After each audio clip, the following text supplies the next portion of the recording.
İyi günler değerli izleyiciler. Yeni bir Vizyondakiler programıyla daha karşınızdayız. Bu hafta işçi mücadelesini konu alan filmler seçtik. Dilerseniz öncesinde kısaca bir göz atalım.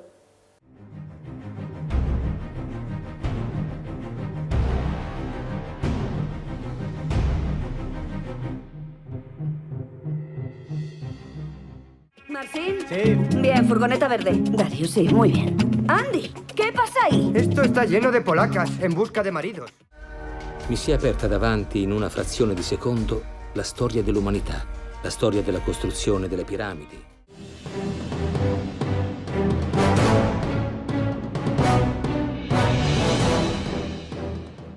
İlk filmimiz yönetmen koltuğunda John Ford'un yer aldığı, 2 dalda Oscar ödülü kazanan, Amerikan ekonomik buhranının yaşandığı dönemi anlatan film, Gazap Üzümleri.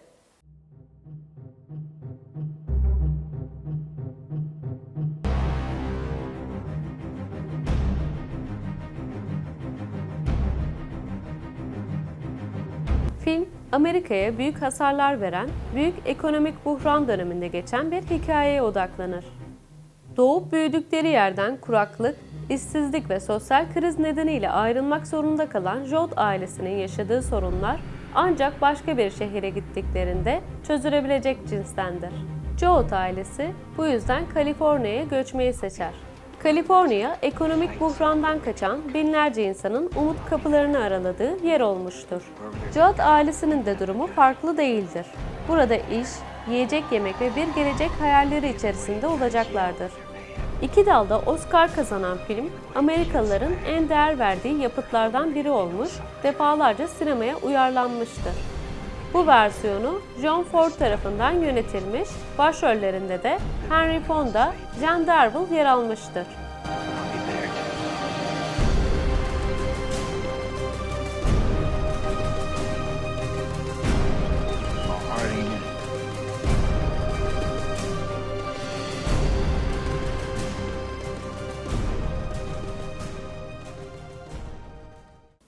Usta yönetmen Ken Loach'un işçi sınıfından İngiliz bir kadının hayatını ele aldığı Venedik Film Festivali'nden ödülle dönen filmi İşte Özgür Dünya. Debo 12.000 libras, tengo varias tarjetas de crédito, trabajos de mierda. ¿Y qué piensas hacer? Montar mi propia agencia. Vas demasiado rápido. Es mi última oportunidad. Angie'ye çalıştığı büroda sistematik mobbing uygulaması yapılmaktadır. İş yerinde gördüğü kötü muameleden bıkmış olan ve oğlunun geleceği için endişe eden genç kadın Angie, günün birinde kendi işini kurmaya karar vererek tüm bu baskılara boyun eğmeyeceğini ilan eder. Londra'da bir barın arka tarafında kurduğu ofiste göçmen işçilere iş bulmaya başlayan Angie, başarı ve servet basamaklarını tırmanırken dünyayı döndüren para illetiyle de ne kadar ileri gidilebildiğinin farkına varır.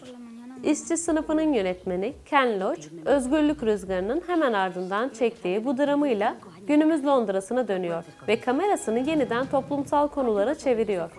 Devrimci yönetmenler arasında başı çeken Ken Loach, yine duyarlılığını ispatlayan zor bir konuya temas etmekten çekinmiyor. ¿Qué es esto? ¡Abre!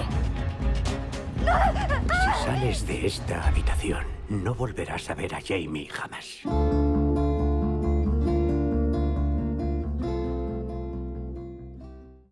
Wim Wenders'in yönetmen koltuğunda oturduğu 2015 yapımı fotoğraf sanatçısı Sebastian'ın hayat hikayesinin anlatıldığı Fransa-Brezilya ortak yapımı belgesel film Toprağın Tuzu.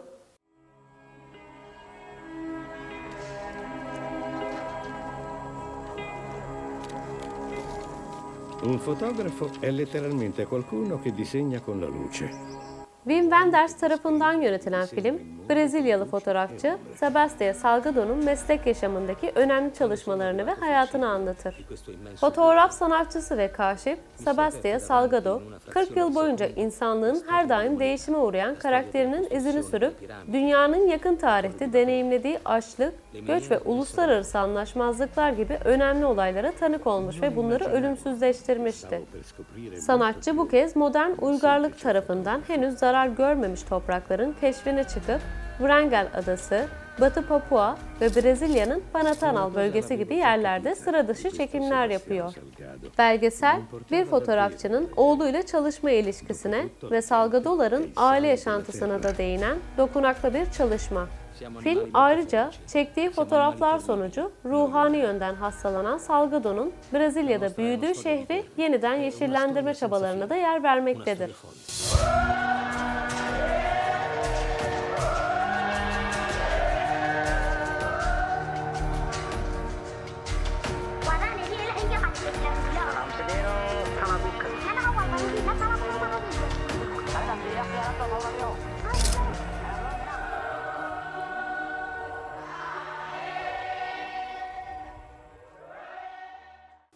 ...1984 yılında Fransa madenlerinde yaşanan dramı anlatan Émile Zola'nın aynı isimli romanından beyaz perdeye uyarlanan 1993 yapımı film Tohum Yeşerince.